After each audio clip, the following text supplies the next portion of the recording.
تلاش کرو زمین کے اندر سے. جامع صغیر سیوطی، علامہ سیوطی رحمۃ اللہ علیہ کی کتاب ہے، اس میں یہ حدیث ہے کہ ویسے بھی آپ دیکھیں اللہ تعالیٰ نے سارے رزق زمین کے اندر ہی رکھے ہیں، چاہے وہ منرلز کے ہوں اور چاہے وہ کھیتی کے ہوں، مختلف قسم کے دھات ہوں، سارے کے سارے نکلتے سب زمین سے ہیں. تو کھیتی کرنے کو جو ہے وہ اللہ کے رسول صلی اللہ علیہ وسلم نے اس طریقے سے انکریج کیا. یہاں پر ایک بات اور بتانا چاہتے ہیں کہ بعض حدیث سے یہ بات بھی معلوم ہوتی ہے کہ کھیتی یا کاشتکاری اچھا کام نہیں ہے. صحیح حدیثیں موجود ہیں، تو میری باتیں آپ اس کو ٹکرائیں نہیں. شاہ ولی اللہ رحمۃ اللہ علیہ نے بخاری کی اس حدیث پر تشریح کی ہے کہ جس میں اللہ کے رسول صلی اللہ علیہ وسلم نے کھیتی کرنے والوں کو پسند نہیں فرمایا ہے. میں آپ سے گفتگو کر رہا ہوں کہ کھیتی ایک اچھی چیز ہے، تو چونکہ علماء بھی ہماری باتیں سنتے ہیں تو ہو سکتا ہے کہ ان کو تضاد محسوس ہو رہا ہو کہ یہ جو ہے وہ تضاد ہے. تو اس کا جو شاہ صاحب نے جو جواب دیا ہے وہ دینا چاہتا ہوں، اور وہ کسانوں کے لیے بہت اچھی چیز ہے کہ اگر کوئی حدیث ایسی حدیث موجود ہے، بخاری میں خود موجود ہے کہ کاشتکاری کو اچھا پیشہ نہیں قرار دیا گیا، تو اس کی وجہ شاہ صاحب نے لکھی ہے، اور حدیث میں بھی اس کا اشارہ ہے کہ اگر کوئی آدمی کسان کاشتکاری جو کرتا ہے، کسان جو کھیتی کرتا ہے، اگر وہ کھیتی میں ایسا مشغول ہو جائے کہ اس کو اللہ تعالیٰ کے فرائض کا پتہ نہ ہو،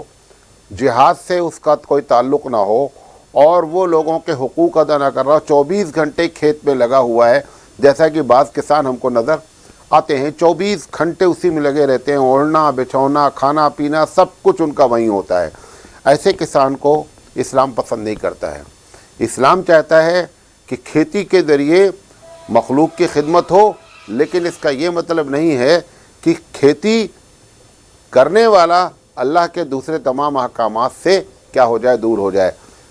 جو مشاہدے کے طور پر دیکھا جاتا ہے کہ سب سے کم حج جو ہے، ہندوستان کی بات میں کر رہا ہوں، پاکستان اور بنگلہ دیش کا بھی یہی معاملہ ہے کہ سب سے کم حج جو ہے وہ کسان کرتا ہے. حج، حالانکہ اس کے پاس حج کرنے کے لیے وہ سارے شرائط موجود ہوتے ہیں شرعی لحاظ سے کہ اس کے اوپر حج فرض ہوتا ہے. تو اس کو مد نظر رکھتے ہوئے یہ بات کہی گئی ہے کہ اگر ایسا کسان ہے تو وہ ہمارے نزدیک جو ہے محترم نہیں ہے. کسان وہ محترم ہے جو لوگوں کی خدمت کے لیے کھیتی کرتا ہے، اپنی ضرورت پوری کرتا ہے، اور اللہ کے حقوق کو ادا جس طریقے سے کرنا چاہیے کرتا رہتا ہے. ایسے کسان بھی دیکھے جاتے ہیں، میں نے خود دیکھے ہیں کہ جہاں ان کا کھیت ہے گھر سے کافی دور ہے، وہاں پر باقاعدہ مسلح رکھے ہوئے ہیں. بلکہ ابھی میں کل مصری کوٹی کی جگہ گیا تھا تو دیکھا کہ کھیت میں جو ہے انہوں نے مسجد بنا رکھی ہے، کھیت میں مسجد بنا رکھی ہے باقاعدہ ایک چھوٹے سے علاقے میں. تو یہ کیا ہے کہ یہ ایسے کسان اللہ کو محبوب ہیں. تو بہرحال یہ بریکٹ کی بات تھی کہ آپ کو اگر دونوں حدیثیں کہیں مل جائیں تو آپ کہیں گے کہ یہ بات کر رہے ہیں اور حدیث میں یہ دیکھ رہے ہیں. اسی طریقے سے اللہ کے رسول صلی اللہ علیہ وسلم چاہتے یہ ہیں کہ زمین جو بھی کھیتی کے لائق ہے اور کھیتی اس میں ہوتی ہے تو آدمی اس کو چھوڑے نہیں. بخاری کی یہ روایت ہے کہ جو زمین آپ کے پاس ہے آپ اس پہ کھیتی کریں، اور اگر آپ سمجھتے ہیں کہ ہمارے سے طاقت سے زیادہ ہمارے پاس کھیت ہے اور ہم کھیتی نہیں کرتے ہیں تو اللہ کے رسول صلی اللہ علیہ وسلم نے فرمایا کہ آپ ان لوگوں سے کھیتی کرائیں یا ان لوگوں کو دے دیں کہ جو اس میں کھیتی کر سکیں. بہرحال مقصد کیا ہے کہ کھیت خالی نہیں رہنا چاہیے. تو یہ انکریج کیا گیا. یہ بخاری کی روایت ہے کہ یا تو آپ خود کھیتی کریں. ایسے ہزاروں ذمہ دار ہیں. یہ آپ نے دیکھا کہ پوری دنیا میں ذمہ داروں کے خلاف انقلاب آیا،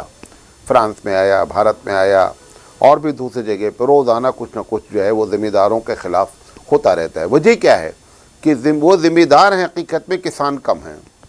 یعنی کسان کم ذمہ دار زیادہ. تو انہوں نے کیا کہ زمینوں پہ قبضہ کر رکھا، اور قبضہ کر رکھنے کے بعد زمین پڑی رہے گی لیکن وہ غریب کو جس کو ضرورت ہے اس کو بونے کے لیے، اس کو کھیتی کرنے کے لیے تیار نہیں ہے، دینے کے لیے تیار نہیں ہے. میں نہیں کہہ رہا ہوں فری میں دے دیں، اللہ کے رسول صلی اللہ علیہ وسلم یہ نہیں فرمایا ہے کہ آپ اس کو فری میں دے دیں. مقصد یہ ہے کہ جب اللہ نے زمین پیدا کی ہے اور اس پہ پیداوار ہوتی ہے تو یہ ہماری ذمہ داری ہوتی ہے کہ ہم اس پر کھیتی کریں تاکہ اللہ کی مخلوق کو غلے کی پرابلم نہیں آنی چاہیے. ایک بات. دوسری چیز یہ ہے کہ اللہ کے رسول صلی اللہ علیہ وسلم نے فرمایا، اور یہ بھی بڑی جو ہے وہ عجیب و غریب حدیث ہے، آپ نے فرمایا کہ ابو داؤد کی غالباً یہ روایت ہے، بہرحال امام بخاری نے ادب المفرد میں بھی اس کو نقل کیا ہے کہ اگر تم کو معلوم ہو جائے کہ قیامت آ رہی ہے، دیکھ لیا تم نے کہ قیامت کا یہ منظر ہے اور تمہارے ہاتھ میں ایک پودا ہے، تو اللہ کے رسول صلی اللہ علیہ وسلم نے فرمایا کہ آپ اس پودوں کو لگا دیں اگر اتنا تمہارے پاس وقت ہے کہ ابھی تم پر قیامت نہیں قائم ہوئی ہے۔ یعنی اتنی اہمیت دی گئی ہے کہ آپ یہ نہیں سوچے اب لگانے کا کیا فائدہ ہے یار، اب تو قیامت ہی آ گئی، اب تو دنیا برباد ہی ہو جائے گی۔ آپ اس کے تناظر میں دیکھیں، مطلب اس کے تناظر میں دیکھیں کہ یہ یقینی بات ہے، جب قیامت آئے گی کسی کو ہوش بھی نہیں رہے گا، لیکن قیامت سے مشابہت کر کے، قیامت سے کمپیئر کر کے بتایا جا رہا ہے کہ اگر آپ یہ سمجھیں کہ اب کوئی بھی فائدہ نہیں ہے لیکن تمہارے ہاتھ میں کوئی ایک ایسا پودا ہے کہ جس سے لوگوں کو فائدہ پہنچ سکتا ہے، تو اللہ کے رسول صلی اللہ علیہ وسلم نے فرمایا کہ آپ جو مسند احمد میں بھی یہ روایت ہے کہ آپ اس کو جو ہے کیا کرتے ہیں، لگا دیں، چھوڑیں نہیں کہ اب ضائع ہو جائے گا، آپ کا فائدہ نہیں ہے۔ تو کھیتی کی اتنی اہمیت ہے۔ نبی کریم صلی اللہ علیہ وسلم کی ایک تیسری حدیث ہے جس کو مسند احمد نے نقل کیا ہے کہ جو بھی آدمی کھیتی کرتا ہے، کھیتی سے مراد کھیتی بھی ہے، اناج کو اگانا بھی ہے، پھل کا اگانا بھی ہے، سبزی کا اگانا بھی ہے، سب کچھ ہے۔ آپ صلی اللہ علیہ وسلم نے فرمایا کہ جتنا اس میں پھل لگتا ہے،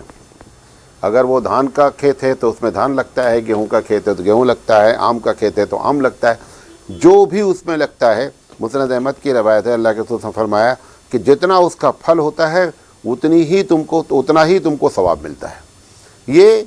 کھیتی کو انکریج کرنے کے لیے، ان کی ہمت بڑھانے کے لیے کہ لوگ جو ہے وہ کھیتی کی طرف راغب ہوں۔ اسی طریقے سے مسند احمد کی ایک روایت اور ہے کہ جو شخص درخت لگائے اور اس کی دیکھ بھال کرے اور پھل آنے تک وہ انتظار کرے، اور اللہ تعالیٰ اس انتظار کو اور اس کے پھل آنے کو سب پر اس کو ثواب عنایت فرماتا ہے۔ اور ایک روایت میں آتا ہے کہ کبھی کبھی پورا انتظار کیا، اب کھیتی پکنے کے لیے تیار ہے، اچانک کیا ہو گیا کہ کوئی ایسا، جیسے ابھی آندھرا میں ہوا کہ دھان ایک دم کٹنے کے قریب تھا اور کیا ہو گیا، طوفان آ گیا اور بارش ہو گئی اور دھان کیا ہو گیا، برباد ہو گیا۔ اللہ کے رسول صلی اللہ علیہ وسلم نے فرمایا کہ اگر ایسا ہوتا ہے تو جو کچھ بھی اس کا نقصان ہوتا ہے ان سب کے بدلے میں اس کو صدقے کا ثواب ملتا ہے، کیونکہ اس کی نیت صحیح تھی۔ یہ بات پہلے یہ بات یاد رکھیں، میں اس کے پہلے بھی کبھی کبھی آپ کو یہ بات بتاتا رہتا ہوں کہ ہر فضیلت جو ہے وہ کنڈیشنل ہوتی ہے، مشروط ہوتی ہے۔ لوگ فضیلت بیان کرتے ہیں اور کنڈیشن کو بیان نہیں کرتے ہیں۔ اس میں کنڈیشن کیا ہے کہ کسان نے کھیتی کی ہو اور اس کی نیت کیا ہو کہ ہم بھی فائدہ اٹھائیں گے، اللہ کی مخلوق بھی فائدہ اٹھائے گی۔ اب ایسی چیز اگر نقصان ہو گئی تو اللہ کے رسول صلی اللہ علیہ وسلم فرما رہے ہیں کہ یہ کیا کہتے ہیں، مجموع الزوائد میں بھی روایت ہے کہ ایسی شکل میں اس کو وہ نقصان، کیونکہ اب تو نہ پرندہ کھا سکا، نہ انسان کو پہنچ سکا، نہ جانوروں کو پہنچ سکا، سارا کیا ہو گیا، ضائع ہو گیا۔ ضائع ہونے کا وہ کی فکر کم کرے، وہ اس بات کو سوچے کہ اللہ تعالی ہم کو اس کے بدلے میں اجر دے گا۔ اسی طرح کسان کی فضیلت، یہ حدیث میں نے تلاش کرنے کی کوشش کی، لیکن یہ حدیث غریب ہے۔ الفائق فی غریب الحدیث میں لکھا ہوا ہے کہ الزارع یتجار مع ربہ، یتاجر مع ربہ، یعنی کھیتی کرنے والا اپنے رب کے ساتھ تجارت کرتا ہے۔ کھیتی کرنے والا اپنے، اگرچہ یہ حدیث ضعیف ہے لیکن یہ بہرحال ایک مطلب یہ کہہ سکتے ہیں کہ کسانوں کے لیے ایک ہمت بڑھانے کا کام ہے کہ آپ نے، اگر آپ کی نیت صحیح ہے تو گویا آپ نے اپنے رب کے ساتھ کیا کیا ہے، سودا کیا ہے۔ لہذا کسان کو سمجھنا چاہیے کہ ہمارا کام کوئی ذلت والا، ہمارا کام کوئی حقیر کام نہیں ہے، بلکہ ہم اب تو جو یہاں پہ لفظ استعمال ہو رہا ہے ان داتا کہہ رہے ہیں اس کو، حالانکہ یہ لفظ بھی ہمارے لحاظ سے، شرعی لحاظ سے صحیح نہیں ہے۔ داتا ہر چیز کا، دینے والا ہر چیز کا ہمارا رب ہوتا ہے۔ تو خیر انہوں نے جو کہا وہ اپنے لحاظ سے کہا ہوگا، کیونکہ جب آپ داتا انسانوں کو بولتے ہیں، بولتے ہی رہتے ہیں، کتنے داتا موجود ہیں پاکستان اور بھارت میں اور انڈیا میں جس کا کوئی حساب کتاب ہی نہیں ہے، لیکن یہ یاد رکھیں داتا اصل کون ہے، وہ رب ذوالجلال ہے۔ بہرحال بخاری کی روایت ہے کسان کی فضیلت کے بارے میں کہ ما من مسلم، کہ کوئی بھی مسلمان یزرع زرعاً، کہ جب وہ کھیتی کرتا ہے، ویغرس غرساً، یا یہ کہ کوئی درخت لگاتا ہے اور اس میں سے پرندے کھاتے ہیں، انسان کھاتے ہیں، جانور کھاتے ہیں، الا کان لہ بہ صدقہ، تو جو کچھ بھی اس کا پھل اس کے گھر نہیں پہنچتا ہے، جانور نے کھا لیا، پرندے نے کھا لیا، آپ نے فرمایا ان سب کے بدلے اس کو صدقہ ملتا ہے۔ اس میں بھی یہی بات ہے کہ کھیتی کرتے وقت وہ اس بات کو سامنے رکھے، بلکہ اس کی نیت یہ ہونی چاہیے کہ اللہ تعالیٰ اس کے ذریعے تمام لوگوں کی خدمت کرے اور مخلوق کی خدمت کرے۔ ایک حدیث اور ہے جو ضعیف ہے گرچہ، لیکن بہرحال بعض لوگوں نے اس کو حسن بھی لکھا ہے، کہ جو آدمی تھکتا ہے کھیتی کرنے میں، منباتا کالن من عملی ہی، کہ اپنے کام کی کرنے کی وجہ سے وہ دن بھر تھکتا ہے، تو اللہ کے رسول صلی اللہ علیہ وسلم فرمایا کہ شام ہوتے ہوتے اس کی مغفرت کر دی جاتی ہے۔ یہ مغفرت سے مراد بھی گناہ صغیرہ معاف ہوتے ہیں، کبیرہ کبھی نہیں معاف ہوتے ہیں۔ کبیرہ کے لیے آدمی کو ہر حال میں کیا ہو، کیونکہ آپ تو سمجھتے ہیں کہ جب مصلی بچھایا جاتا ہے تبھی ہم کو ثواب ملتا ہے، لیکن اگر نیت اچھی ہوتی ہے اور آدمی کس کھیتی میں مصروف ہو کر کے نماز کے وقت میں نماز پڑھتا رہا، لوگوں کے حقوق ادا کرتا رہا اور اس میں تھکا، تو اس کی یہ فضیلت بیان کی جا رہی ہے کہ اللہ کے رسول صلی اللہ علیہ وسلم نے فرمایا کہ شام ہوتے ہوتے اس کی مغفرت کر دی جاتی ہے۔ مراد یہ ہے جو اس کے گناہ کبیرہ ہوتے ہیں وہ معاف کر دیے جاتے ہیں۔ یہ اس تقریر کا پہلا حصہ تھا۔ انشاءاللہ زندگی رہی تو ہم اس کا دوسرا حصہ بھی آپ کے سامنے پیش کریں گے، اور اس میں بنیادی طور پر جو ہے وہ کسان کے حقوق کی بات کریں گے۔ وآخر دعوانا ان الحمدللہ رب العالمین۔